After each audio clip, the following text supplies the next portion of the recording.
निर्विघ्नं कुरु मे देव सर्वकार्येषु सर्वदा। गुरुर्ब्रह्मा गुरुर्विष्णु गुरुर्देवो महेश्वरः गुरुर्साक्षात् परं ब्रह्म तस्मै श्री गुरुवे नमः।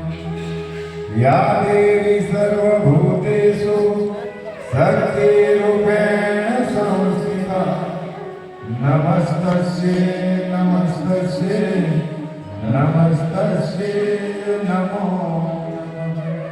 बोलो श्री सच्चिदानंद सद्गुरु साईनाथ महाराज। तो बधाई भक्तोने ओम साई राम। આજનો પવિત્ર દિવસ અને સાંઈ તીર્થધામની અંદર ચાલી રહેલી પતિત પાવની મનોકામનાને પૂર્ણ કરનારી, સર્વે રોગ અને રાયને નષ્ટ કરનારી એવી પાવન કથાના આજે અંતિમ દિવસે કથાના કથાવ્યાસ પરમ આદરણીય પરમ વંદનીય એવા રાજેશાનંદજીના ચરણોમાં પ્રણામ, વ્યાસપીઠને પ્રણામ, બાબાના ચરણોમાં પ્રણામ। મારો સંગીત રોલ સાવણના વિશારદો કે જેમ રોજ ને રોજ આપણને આટલા દિવસ પરમાનંદ કેવા સરસ ભક્તોએ ભજન ગાયા, કેવા એની અંદર સૂર પરોવાયા અને આ સાઈ તીર્થધામની અંદર આ 7 દિવસ સુધી એક આનંદ એમ તો હોય।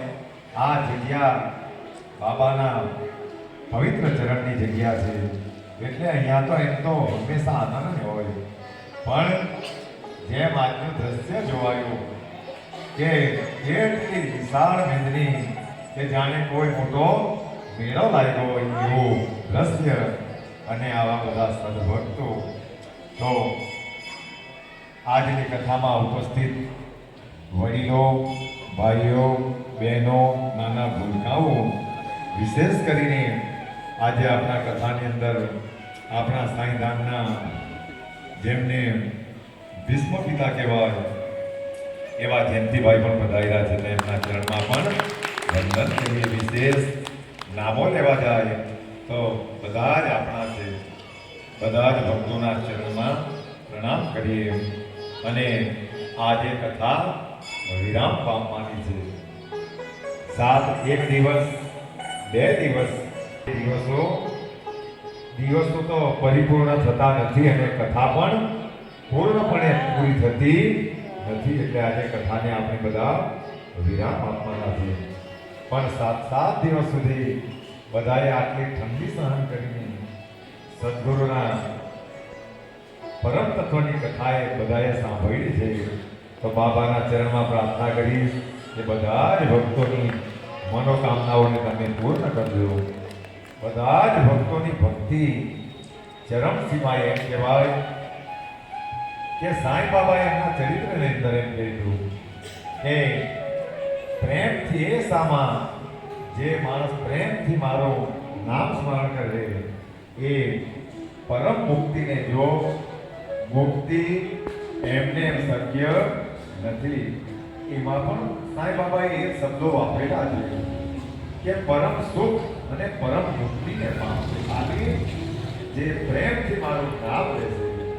તો એના પછી આપણે વિચાર કરવાનો કે આપણા સદગુરુએ કે બધા સંતોએ નામ સ્મરણનો કેટલો ભાગ આપ્યો, નામ સ્મરણનો કેટલું મહત્વ છે આ જીવનની અંદર અને આ દુનિયાને સમજાય કે નહીં સમજાય, પણ આપણને સમજાઈ ગયું એટલે કદાચ હવે દુનિયા ભલે ભૌતિકતામાં ડૂબી રહી પણ આપણને બધાને આ સમજાઈ ગયું એટલે આપણે આ બાબાની બસમાં બેસી ગયા, આની નાવડીમાં બેસી ગયા। એટલે એક ભરોસો રાખવાનો કે એક તો આ નાવડી કોઈ દિવસ ડૂબી શકતી નથી, ચાહે દુનિયા ઉભી જતી થાય પણ આ નાવડી કોઈ પણ દિવસ ડૂબી શકતી નથી, કારણ કે એનો નાવિક સાંઈ છે। અને આ જન્મો જન્મની પરમ કલ્યાણ કરનારી પાવન કથા છે। બધાએ ભાવ અને શ્રદ્ધાથી સાંભળ્યું. એમ તો સાંઈ બાબાએ આપણા જીવન માટે એમ કહ્યું કે એ જગતના લોકો, તમે ખાલી ને ખાલી આ જગતમાં એક સંદેશવાહક અને એક માલવાહક સિવાય બીજું કંઈ પણ આ દુનિયામાં આપણે નથી. કંઈ પણ નથી આપણે. ખાલી એક આપણે વસ્તુને અહીંથી ત્યાં પહોંચાડીએ અને કોઈના સંદેશા પહોંચાડીએ, આના સિવાય બીજી કંઈ પણ આપણી ઓકાત નથી. શું કામ? કારણ કે આ દુનિયાની અંદર આવ્યા છે તો દરેક જગ્યાએ બધા જ, ચાહે એ સાધુ સંત હોય, ફકીર હોય, પણ એ પોતપોતાની જગ્યા પર રહીને પોતપોતાના કાર્યો કરતા હોય. સાધુ સંતો એનું કાર્ય કરે, મજૂરીનું કામ કરે, બધા જ પોતપોતાની જગ્યા પર બરોબર છે. પણ આ બધા સંદેશાવાહક અને માલવાહક છે. કારણ કે આ શરીર અંત સિવાય બીજું આ શરીરને કંઈ પણ, આ શબ્દો વારંવાર બધાને કહેવા પડે. હું કામ? કારણ કે આ દુનિયાની અંદર લોકો માયામાં ડૂબેલા અને મારું ને તારું કરીને જીવનને પરિપૂર્ણ કરી જાયેલા.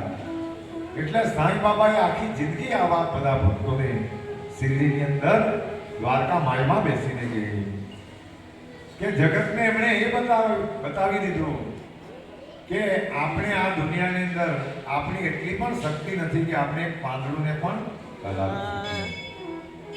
આ સત્યના ટકોરા. એટલે આપણે તો ખાલી બધા એક નિમિત્ત માત્ર છે, પણ સદગુરુના રસ્તે આપણે બધા ચાલતા છે. એટલે આપણે બધા આનંદની સ્થિતિમાં રહેતા છે. આજે બધા ભક્તો આવ્યા અને દ્રશ્ય જોઈને સ્વતઃ આનંદ પામ્યા કે કેવું દ્રશ્યનું નિર્માણ થયું, કે કેટલો વિશાળ ભંડારો. અને આજે તો કોઈને કહેવા વગર પણ ગામે ગામથી રોટલાઓ આવ્યા બધા ભક્તોને. બાબાએ ગામે ગામથી કેવી કેવી વ્યવસ્થાઓ સદગુરુ કરી. શિરડીની અંદર જ્યારે બધા ભક્તો જતા તો સાંઈ બાબા પ્રેમથી કોઈ ઉપવાસ કરતો ભક્ત એમને કહેતા કે મારા છોકરાઓને મેં ઉપવાસ કરવા દેવાનો નથી. હું કામ કરવા દે? એટલા પ્રેમાળ. એટલે એ અન્નનું એમણે મહત્વ સમજાવેલું કે પેટની અંદર અન્ન નહીં હશે તો કઈ જીભથી, કયા મોઢેથી આપણે ભગવાનનું ભજન કરીશું.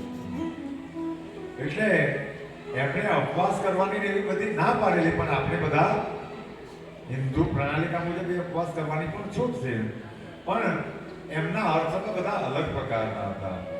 એમના ભલે કોઈ અર્થમાં અનર્થ કરે, પણ સાંઈ બાબાના એક એક શબ્દો એટલા બધા અનમોલ હતા કે દામુ અಣ್ಣાને એમણે કહી દીધું, એમના શબ્દો પર કેટલો ભાર મૂકવામાં આવે.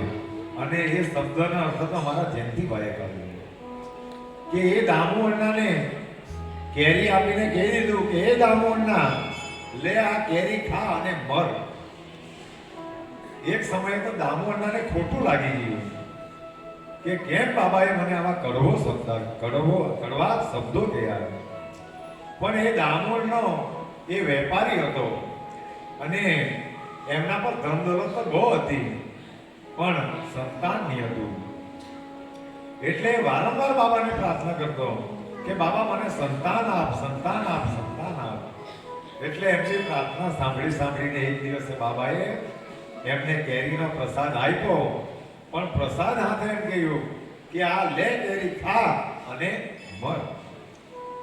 એટલે એમને ખોટું તો લાગ્યું, પણ એમના પ્રખર એ મિત્રએ, બીજા ભક્તએ એમને સમજાયું કે બાબાના તો એક એક શબ્દોમાં અમૃત ભરેલું છે, અમૃત સમાન એમના શબ્દો છે. એમણે તને એટલા, અને આ શબ્દો તો અમેરિકામાં રહીને પણ જેમણે આટલું ચિંતન કરેલું છે એ અર્થ જયંતિભાઈએ કાઢેલો છે. અમારી ચર્ચાઓ પહેલા 2-3 કલાક સુધી બાબાના ચરિત્ર પર ચાલતી, તો એમણે એમ કહ્યું કે આજ સુધી તારા સંતાનો નહીં હતા એટલે તું મુક્ત હતો, ભક્તિ કરી શકતો હતો, પણ તું મારા પર માયા માંગ્યા કે સંતાન આપ, સંતાન આપ. તો હવે તને આ લે સંતાન ખા, પણ તારી ભક્તિ મરી પરવારવાની. તું જે ભક્તિ કરતો હતો તે મરી પરવારવાની.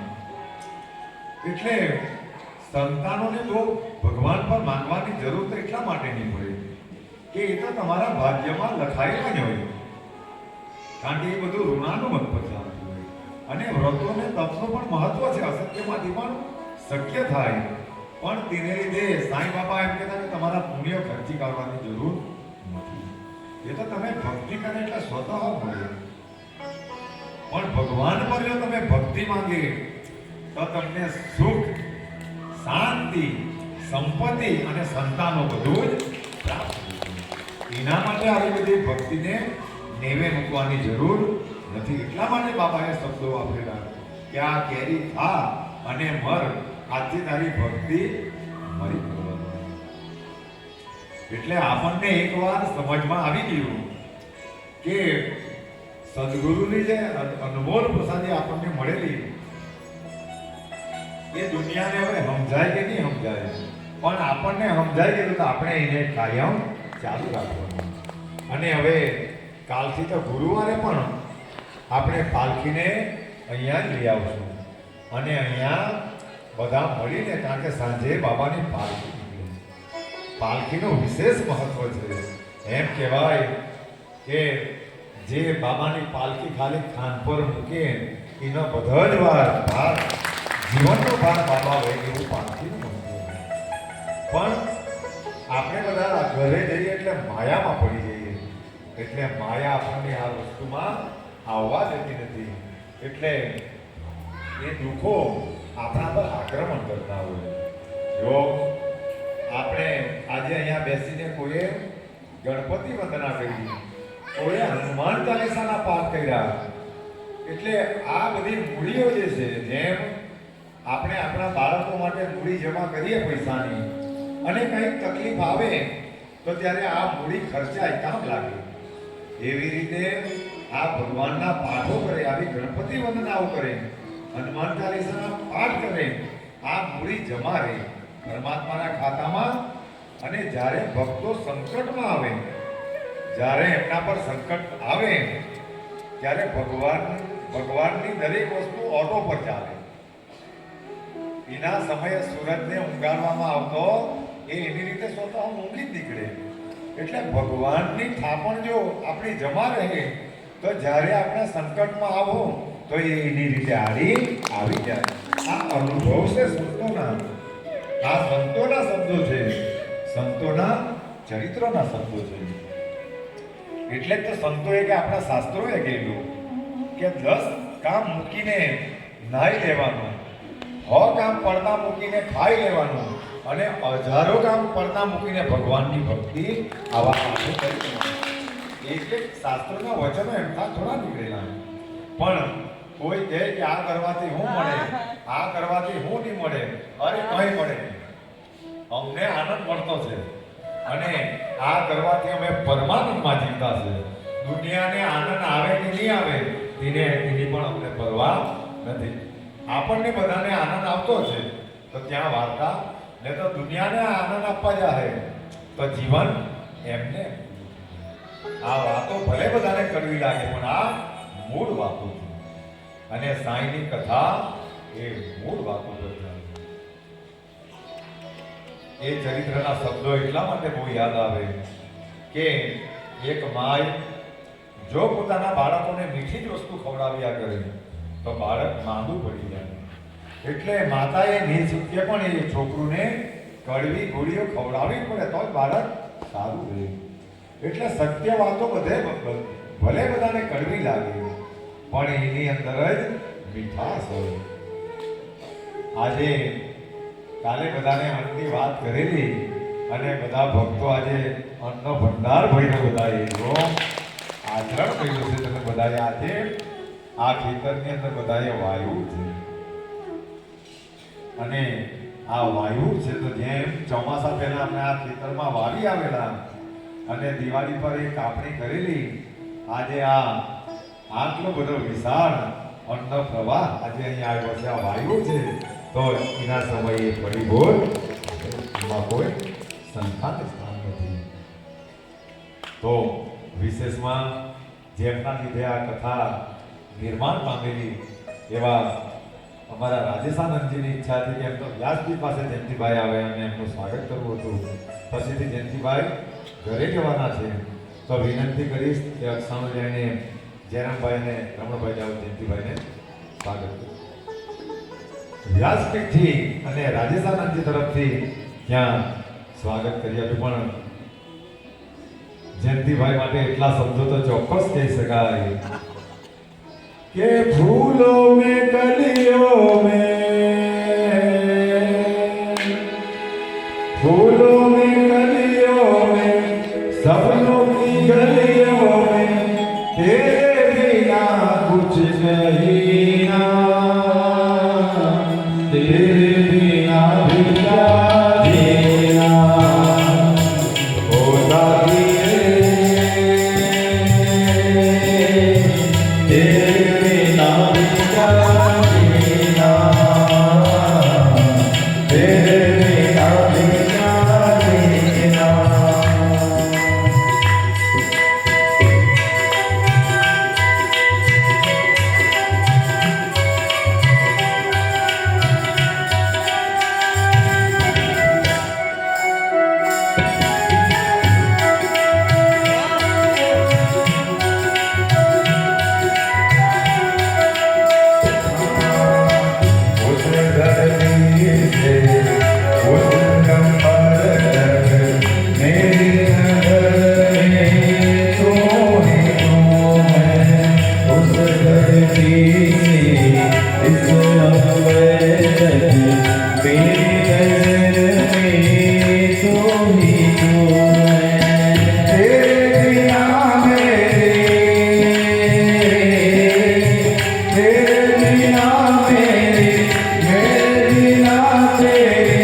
બાપાએ બોલાવેલું કે આવતા વર્ષની કથા અને રાજેશાનંદજીનું સ્વાગત.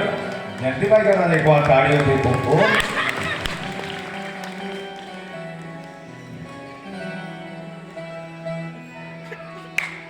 તો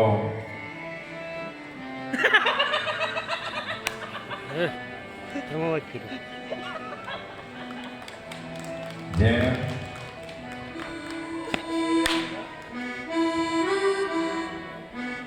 ओ साथी रे तेरे बिना भी क्या जीना,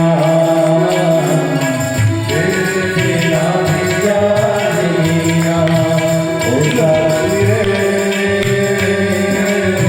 तेरे बिना भी क्या जीना, तेरे बिना भी क्या जीना. फूलों में कलियों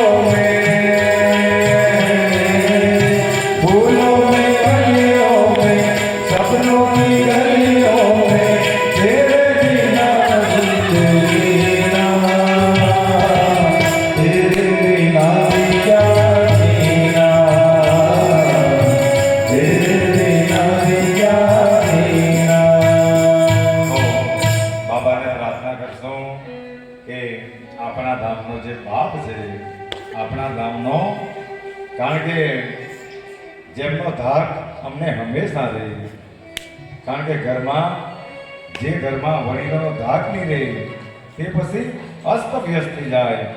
એટલે જ્યાં જ્યાં અમે કથાઓમાં પણ જતા તો સમય પર એટલી પાબંદી રાખવી પડે કે નીમખલની અંદર તો ભક્તોએ ચાય મૂકી દે તે પણ બાજુ રાખે બાપ ત્યાં બેહેલો છે. તો જે ઘરનો મોભી કડક હોય તે ઘર હંમેશા સચવાયેલું રહે. તો એવો અમારો ભીષ્મ સમાન, અમારો બાપ સમાન, જેમની અમારા પર બધી જ રીતે કૃપાઓ છે, તો એમને બાબા ખૂબ લાંબુ આયુષ્ય આપે અને આપણા બધા ભક્તો પર તો અગાધ પ્રેમ છે. આટલું કષ્ટ વેઠીને પણ કોઈ આપણે તો રસ્તેથી જ વળી આવતે, પણ આટલું કષ્ટ વેઠી પણ આપણા માટે શિરડી સુધી આવી. કારણ કે એકવાર આના પ્રેમમાં સાંઈના પ્રેમમાં પડેલો માણસ તો એમના ભક્તો પર વિશેષ પ્રેમ હોય અને ભલે એમને ગમે તેવા સંકટોનો સામનો કરવા પડે, ગમે એવી વેદનાઓ, જો આ દુનિયાની અંદર કોણ કેવી વેદના વેઠતો છે એ તો બધાને પોતાનો અંતર મનને ખબર હોય. એટલે આપણને બધાને જેમ પરિવાર મોટું હોય તો એક બાપ બધી જ વસ્તુ બાપને સહન કરવી પડે, એવી આ અનમોલ અને પવિત્ર વસ્તુઓ છે. પણ આપણા માટે જે કષ્ટ સહન કરીને પણ અને એક ઘરનો મોભી આપણને એની માર્ગદર્શન કરે તો કોણ કરે? ઘરનો મોભી આપણને બે શબ્દોની કહે તો કોણ કહે? અને જ્યાં જ્યાં કહેવાનું બંધ થઈ જાય ત્યાં એ વસ્તુ વેર વિખેર થઈ જતી હોય.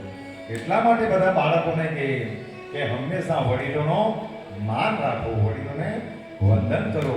મા બાપો, ગુરુજનો જેટલા જીવનની અંદર માણસો નમીને ચાલે એટલા ઊંચા છે. જેમ એક દરો એક ચાર ગમે એવી નદીમાં પૂર આવે પણ એ નમી જાય એટલે પાછી બેઠી થઈ જાય, પણ જીનેમાં અક્કડતા છે એ નદીના વહેણમાં ધ્વસ્ત થઈ જાય પછી એ કોઈ દિવસ પણ ઊભા થઈ શકતા નથી. એટલે જીવનની અંદર હંમેશા નમ્રતાનો ગુણ રાખવો જોઈએ. તો વિશેષમાં જયંતિભાઈને વિનંતી કરીશ કે આ બાળકોને બે શબ્દો બધાને ઓમ સાંઈરામ.